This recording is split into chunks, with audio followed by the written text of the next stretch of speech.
Hey everybody, it's Shit Talk Reviews. What's going on? I'm John. In the room with me, Derek. We're short one Dave today, but that's okay. We are three guys, usually, who sit around and talk about new albums that have come out. And that's what we're doing here. And it's Derek's pick this week. What are we listening to? Kerry King from Hell I Rise. I would have picked it a while ago, but we wanted to really sink our bloody teeth into this gory massacre, and so here we are. First impressions. You've been a Slayer guy forever. I have. I'll tell the story. In 1984, Haunting the Chapel, I heard it for the first time, and I got to tell you, it changed my entire outlook. The Ghostbusters soundtrack at 10 years old was no longer my prime choice. It was Slayer. That led into, Metallica, and then it's just continued to, Death, so on and so forth, to where we are today. But Slayer changed my life, and for Kerry to still be here and coming back after Slayer, it's awesome to see. And my initial take is it's a Slayer record without Tom. Mm-hmm. When you have half of Slayer in Paul Bostaph and Kerry King, it's going to sound like Slayer. I thought I really liked Repentless, the last Slayer record. I thought it was a strong record. I remember telling anybody who would listen to me, it's like, yeah, Megadeth, yeah, they're okay. Anthrax, they're doing okay. Metallica's pretty good. But Slayer went out with a really solid record. And I would say that this falls into that category. And I actually like this record better than Repentless because from start to finish, there's not a weak track on it. There's not, nothing was mailed in. And Josh Wilbur's work, Josh Wilbur, the producer, he's done Lamb of God, he's done Megadeth, he's done Soulfly, Gojira. He's got chops. And this record sounds like a really, really clean thrash record, and I really like it a lot. When I first fired the record off, Diablo, the opening track, was a little unexpected for me. I guess I expected a little more Slayer vibe right out of the gate, and it wasn't quite there. It was not what I first expected to hear. However, after the 2-minute opening track, the second track fires off, and holy shit, it's undeniably Kerry King and Paul Bostaph. Just incredible. Very Slayer-esque throughout. There were a few songs in there that kind of can throw me for a loop, but some really, I thought, interesting choices given the history and Kerry King's style. Two Fists, the 10th track on the album. I mean, am I nuts? Or does it kind of have like a punk vibe to it almost? Well, if you remember, they did do a punk cover album as Slayer, and fair. They're and he is a fan of all heavy music, and because this is his baby, he's allowed to do what he wants, right? He doesn't have to stay thrash. Heck, it doesn't. This record doesn't even stay on the Satan theme all the time. It's very political, and we'll get into that in a little bit. Yeah. So yeah, it was it struck me as a big, strong Kerry King record. A lot of what I expected, a few things that I didn't expect. The production on it is super solid. Like you said, Josh Wilbur is a very pedigreed guy. So the album was in good hands. And I know that Kerry was very, very particular in putting this band together. And like you said, overseeing the material and making sure it was exactly what he wanted it to be. I read an article about Mark Acevedo, the singer, and he talks about how it was not at all easy to join this band, that it was a real process. It wasn't like, hey, we're buddies, I'm doing this thing, do you want to come and lay some tracks down? Mark put a lot of work into it before he was ever officially offered the gig. And I think that speaks to Kerry really wanting to make sure that this is exactly what he wanted before he pulled any of the triggers. What I found fascinating was Mark Acevedo's vocals, because it's different than Death Angel. And he is able to pull off the Tom Araya yell, scream, whatever you want to call it, sustain it. And I was very curious. I watched a live footage of one of their live shows, and he sustained it the whole show and sounded great. I mean, they Demel and Kerry traded off with Mark yelling, and Paul was behind just blasting in the skins, and it doesn't scratch a Slayer itch. It certainly it cuts more into the already wounds that exist in Slayer fans' bodies. It's for me, it's just an extension of Slayer. It really is. It's that stands to reason. I mean, sorry, Kerry was one of the driving riff writers with Slayer. It makes sense. It's kind of like Black Sabbath. Tony Iommi and Geezer were always the consistency throughout the band, but they'd bring in different singers, from Martin to Dio. But it was always Black Sabbath. Sharon Osbourne fought to get the Black Sabbath name taken away. So they did Heaven and Hell, which that record was amazing. But in the end of the day, this, you probably could have said, slap the Slayer logo on it, and it would have been fine. Fans would have been like, yeah, this has been done before. We've seen this in the past. It just feels the same. Now, if I may talk over you and just dominate this whole conversation. Please take it away. What it occurs to me is that the lyrical content is much more politically aware than what Slayer used to be. And I'm going to just say this. I think Slayer it ended because of politics, and most likely because of Donald Trump. Prior to Slayer ending, Tom Araya was pretty vocal about Trump. He was putting out memes. He was putting out all these things. Then when you read what Kerry had to say about Tom Araya in the press leading up to this record, it's like, yeah, we're different people. Well, if you read the lyrics to this record, this is not a record for people who like Donald Trump. It's definitely flies in the face of everything that Donald Trump stands for, and it would stand the reason as to why Slayer no longer exists. Is that political divide, and we've all been there. We all know somebody who doesn't talk to somebody because of politics since 2015. Donald Trump is a divisive person. And sadly, I believe, based on what I can see here with the lyrical content of this record, and then what Tom was talking about with social media prior to Slayer's demise, and then what the media was, or what the press with Kerry was saying, it's obvious to me that Slayer is gone because of political divide in America. Well, this is, as you said, a pretty pointed lyrical album. In that regard, and Kerry clearly had something to say. If you look at Toxic, for example, sanity implies that there's intelligence. All I ever find is pure incompetence. I mean, it's in the whole song, and it's a great song. It's wonderfully executed. It feels like a Slayer song all the way through. The difference is we're not talking about Satan. We're not talking about war. We're talking about toxic rhetoric, toxic government, toxic politics, and toxic hypocrites. Again, feels like it is talking to some of the issues that they may have had, the inner turmoil within Slayer. Look, I went and saw them twice on their final tour.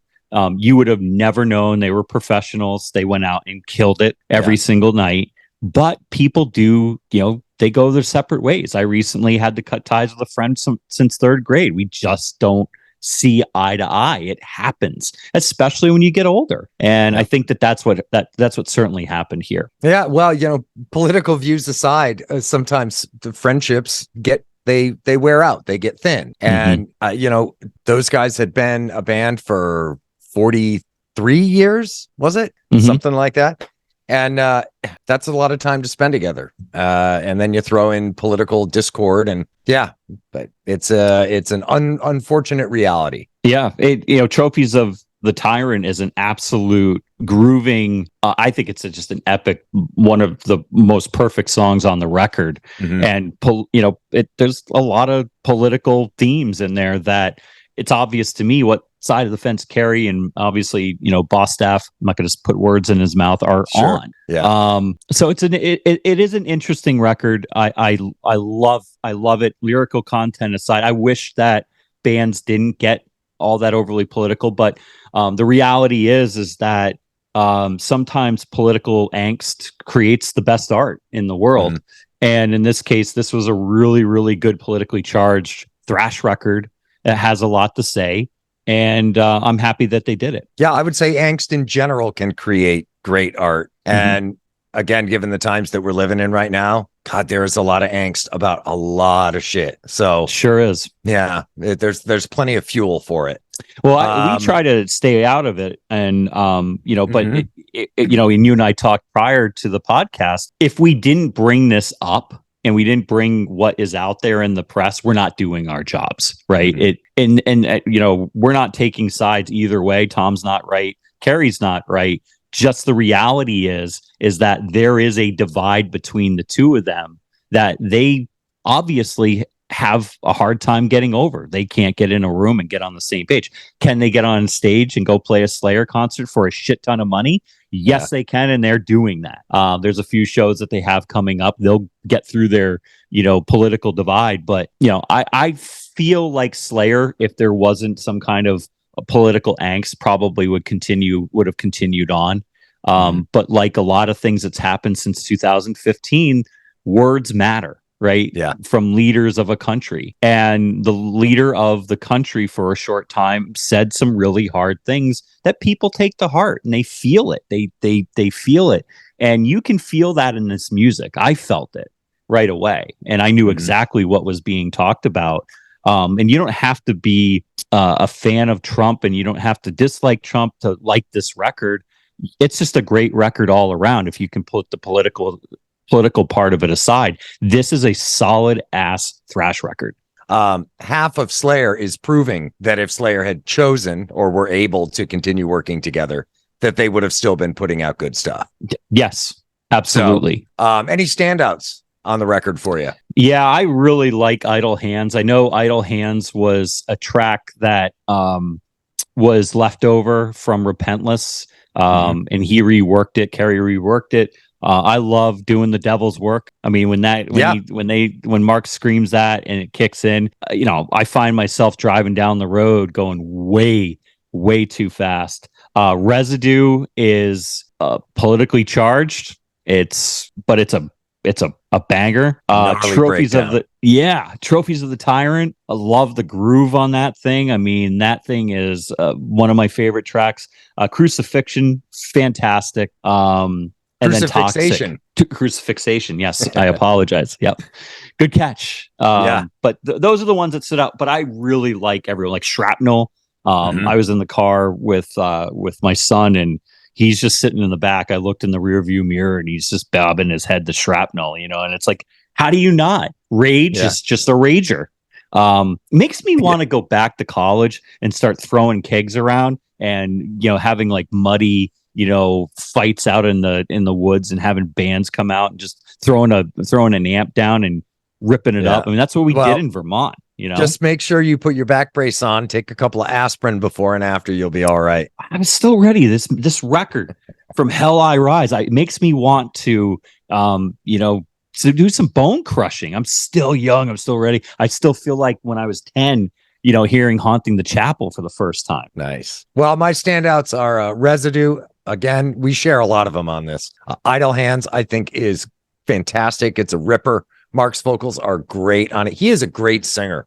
As you mentioned earlier, he is powerful and just nonstop. He's just brutal. But like you said, he can sustain it. That was in the article I read about him getting the job with Kerry. Apparently, Kerry did ask him at one point. He tracked a couple of songs, and Kerry said, "Look, those are badass, but are you going to be able to sustain this? Because it is so powerful and forceful." So yeah, great vocalist. Idle Hands. Tension is just fucking thrash, man. It's like, look it up in the dictionary. You could say sea tension. Rage, another ripper. Great song. It's a great record. I'm a fan. It's kind of what I expected, with a few departures. Like I said, like Two Fists. Very punk to me. Now, did you hear anything on there you didn't like? There were a few lead lines that to my ear sounded like there was maybe a note or two that either was a conscious choice that didn't match my preferences, or it was something that got by. I tend to believe that it was not a mistake and that it was a conscious choice based on how tightly Kerry kept his hands wrapped around everything. But that was pretty much it. I didn't find too much that was objectionable on this. You are the resident thrash fan on Shit Talk. I'm a bit more on the prog side. But that being said, for what this is, like, I expected a lot of Slayer on this, and I got a lot of Slayer on this, and I enjoy it. So do I think it's a good record? Yup. Do I like that he has got something to say? Yes, I do. I appreciate that. You know, I love that art is a way that people can get those thoughts and opinions out, and that they can be welcomed by people who might not necessarily agree, or maybe it will serve to open somebody's eyes to a different point of view. And that's great too. So I am a fan. The only thing that I was wishing was there was some of the higher pitched or higher toned guitar licks, like higher up the neck. You know, that was the one thing that I was looking for when I went back and listened to it like the 10th, 11th, 12th time. Was like, there's not a Angel of Death, there's not a Raining Blood in there.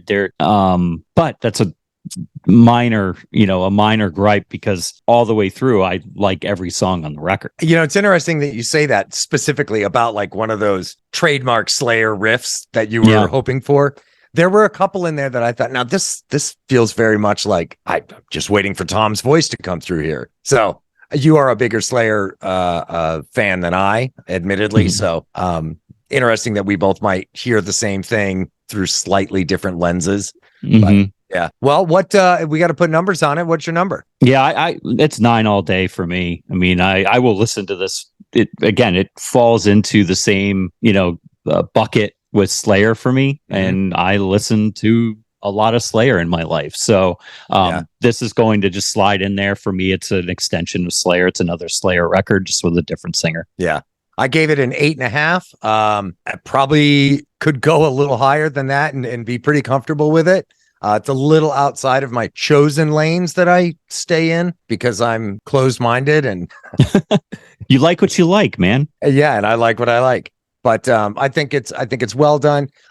You can tell that Kerry really gave a shit about it and really wanted things to be exactly as they are. That was not lost on me at all. So I enjoy it and would recommend it. Yeah, I think this was liberation for Kerry. And you can see it in the press. You can see it in the lyrics. This is more of what he can control. And look, as you get older, you like what you like. I mean, we just talked about it. And I'm happy for him that he's able to kind of get out of Slayer, but still go back to Slayer and have a payday. But talk about what he wants to talk about and have a little bit more control. I think if you ask any musicians that are established that were in a big band, prior, once they go out do their solo stuff, it's a little bit of a liberation because they don't have barriers. But I think he was smart enough to realize that if he didn't make this thing sound as close to Slayer as it could, people would be really disappointed and he would get torched in the press. So he did just enough to go away from Slayer, but not so much that we're like disappointed as fans. Yeah.